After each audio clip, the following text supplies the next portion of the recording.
In this lesson, we will discuss the exercises related to Lorentz transformations and Lorentz matrices.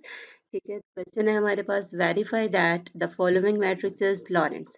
To prove this matrix is Lorentz, we have to prove this condition: GRS is equal to GIJ AIR AJS. ठीक है, ये condition हमने verify करनी है जो last lesson में हमने derive की थी कि ये कंडीशन है फॉर लॉरेंस मैट्रिसेस।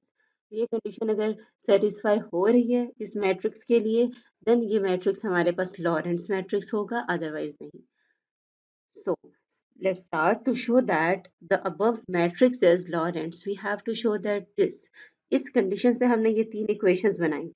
ठीक है, यहाँ क्या किया हमने, जी आर एस, जब आर और, क्योंकि हमें पता है कि जी आर एस जो मीट्रिक है ये वन कॉस की स्पेस टाइम है which is a diagonal metric, तो आर और एस जब आपके पास जीरो होंगे तो वन आएगा। ठीक है, और आर और एस को जीरो करें, आई और जे को वेरी करें तो आपके पास ये फर्स्ट इक्वेशन आ जाएगी। सिमिलरली आर और एस आपके पास जब 1, 2 एंड 3 हैं तो आपके पास ये वाली इक्वेशन आएगी। ठीक है, और इसी तरह अगर आपके पास नॉन डायगोनल टर्म्स हैं तो उनके लिए ये इक्वेशन आएगी। तो ये आप याद भी रख सकते हैं और इस कंडीशन से आप ये डिराइव भी कर सकते हैं। ये इक्वेशंस हमने प्रूव करनी है कि ये सेटिस्फाई हो रही हैं for this matrix, to show that this matrix is a Lorentz matrix. ये तीन इक्वेशंस हैं, ए बी सी का हमने इनको नाम दे दिया। फॉर इक्वेशन ए, अब हमने क्या करना है, फॉर इक्वेशन ए हमने यहाँ अब उस मैट्रिक्स से वैल्यूज रिप्लेस करनी है। यहाँ देखें A00, ये actually this matrix is the A matrix. ठीक है, ये आपके पास ए मैट्रिक्स है, इसकी एंट्रीज जो हैं ये आपके पास A00 है।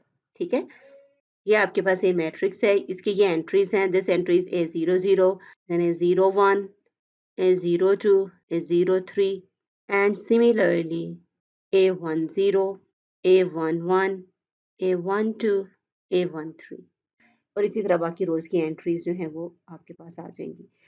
तो इन इक्वेशंस में ये जो एज वाली टर्म्स हैं ये बेसिकली एंट्रीज हैं इस मैट्रिक्स ए की। ठीक है, वो हम यहाँ कोरिस्पॉन्डिंगली रिप्लेस करेंगे और चेक करेंगे कि इक्वेशन सेटिस्फाई होती है या नहीं। फॉर इक्वेशन ए जब हमने वो वैल्यूज यहाँ रिप्लेस की तो हमारे पास वन के इक्वल आया जो हमें वन ही चाहिए था। ठीक है, दैट मीन्स की इक्वेशन ए तो सेटिस्फाई हो रही है। सिमिलरली इक्वेशन बी में आपके पास अब इक्वेशन बी से फर्दर तीन इक्वेशंस बनेंगी, क्योंकि बी में क्या था, for j is equal to 1 2 3। ठीक है, for j is equal to 1 2 3, तो जे को 1 रखें एक इक्वेशन आएगी, जे को 2 रखें, जे को 3 रखें और कोरेस्पॉन्डिंगली एंट्रीज यहाँ से रिप्लेस कर दें तो आपके पास ये इक्वेशंस आएंगी। इनको आपने खुद से करके देख लेना है। ठीक है, आपने ए की एंट्रीज यहाँ रिप्लेस करनी है जिस तरह से आपके पास इक्वेशन में रिक्वायर्ड है।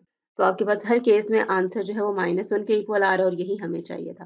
तो इसका मतलब है कि इक्वेशन बी भी सेटिस्फाई हो रही है। सिमिलरली इक्वेशन सी जो नॉन डायगोनल टर्म्स के लिए वो भी सेटिस्फाई हो रही है, यहाँ से आप देख सकते हैं। ठीक है, इसको प्रूव करके भी देख लीजिएगा।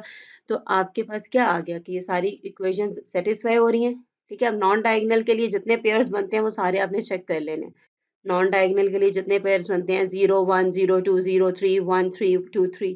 ठीक है, ये सारे पेयर्स आपने चेक कर लेने हैं। ठीक है, नॉन डायगोनल एंट्रीज के लिए आई जे के जितने पेयर्स बनते हैं उन सब के लिए आप इक्वेशंस चेक कर लें। तो इक्वेशन सेटिस्फाई हो रही है, इक्वल टू 0 आ रही हैं, तो दैट मीन्स कि तीनों इक्वेशंस जो हमारी उस कंडीशन से आई थी वो इस मैट्रिक्स के लिए सेटिस्फाई हो रही हैं। This implies that this matrix is a Lorentz matrix. ठीक है, इस तरह का कोई भी आपके पास क्वेश्चन है, आपने मैट्रिक्स को प्रूव करना है तो आपने इसी तरह उस कंडीशन से इक्वेशंस लिख लेनी है। ठीक है, और इस इक्वेशन में फिर कोरिस्पॉन्डिंगली उस मैट्रिक्स की एंट्रीज रिप्लेस करके देखना है कि वो इक्वेशंस सेटिस्फाई हो रही हैं या नहीं। अगर इक्वेशन सेटिस्फाई हो रही है इट मीन्स कि आपके पास जो गिवन मैट्रिक्स है वो लॉरेंट्स मैट्रिक्स है, वो उस कंडीशन को सेटिस्फाई कर रहा है।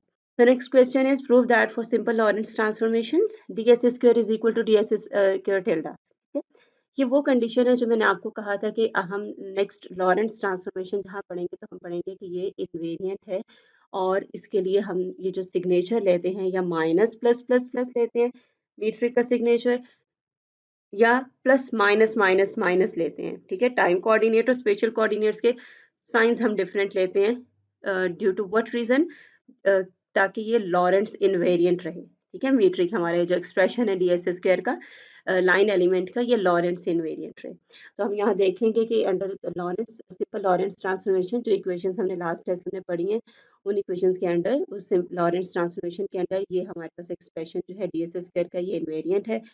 ds स्क्वायर और ds स्क्वायर टिल्डा किसी और सिस्टम में ये दोनों इक्वल आते हैं। सो कंसीडर दीज ट्रांसफॉर्मेशंस, ठीक है। इनका हमने प्रूफ नहीं किया था, जस्ट मैंने आपसे कहा था कि इक्वेशंस आपने याद रखनी है। ये लॉरेंट्स ट्रांसफॉर्मेशंस है, सिंपल लॉरेंट्स ट्रांसफॉर्मेशंस। और ds स्क्वायर का एक्सप्रेशन भी आपको पता है that ds square is equal to g i j d x i d x j, where g i j in special relativity हमारे पास मिनकॉस की स्पेस टाइम है। ds square tilde tilde system में इसका एक्सप्रेशन क्या हो जाएगा, ds square tilde is equal to g i j tilde D x I tilde D J tilde, ठीक है। ये एक्सप्रेशन है। अब यहाँ हम क्या करेंगे, जो मीट्रिक है वो तो इन्वेरिएंट है मिनकॉस की स्पेस टाइम, वो किसी भी सिस्टम में आप ले लें, वो थ्रू आउट जनरल रिलेटिविटी सारे जितने भी आप इनर्शियल फ्रेम्स ले रहे हैं सब में उसका सेम एक्सप्रेशन है, ठीक है, वो चेंज नहीं हो रही। सो आपके पास मीट्रिक तो सेम रहेगी। इसको एक्सपैंड करें, राइट हैंड साइड को आई और जे को वेरिएशन दें तो आपके पास ये टर्म्स आ जाएंगी। कोरिस्पॉन्डिंगली dx not tilde dx1 tilde dx2 tilde dx3 tilde की लॉरेंट्स ट्रांसफॉर्मेशन से जो वैल्यूज आ रही हैं वो आप यहाँ रिप्लेस कर दें, ठीक है। तो यहाँ हमने रिप्लेस कर दी, इनके स्क्वायर्स ओपन करें, ठीक है। ये दो फर्स्ट वाली टर्म्स आपको सिंप्लीफाई करनी पड़ेंगी, ये तो एज इट इज है। तो इनको सिंप्लीफाई करें, कुछ टर्म्स कैंसिल आउट हो रही हैं और सिंप्लीफाई हो के आपके पास ये वाली भी टर्म्स कैंसिल हो रही हैं, तो ये अगेन यही आ रहा है विच इज ds स्क्वायर, ठीक है। So the expression of line element is invariant, ये जो लाइन एलिमेंट का एक्सप्रेशन था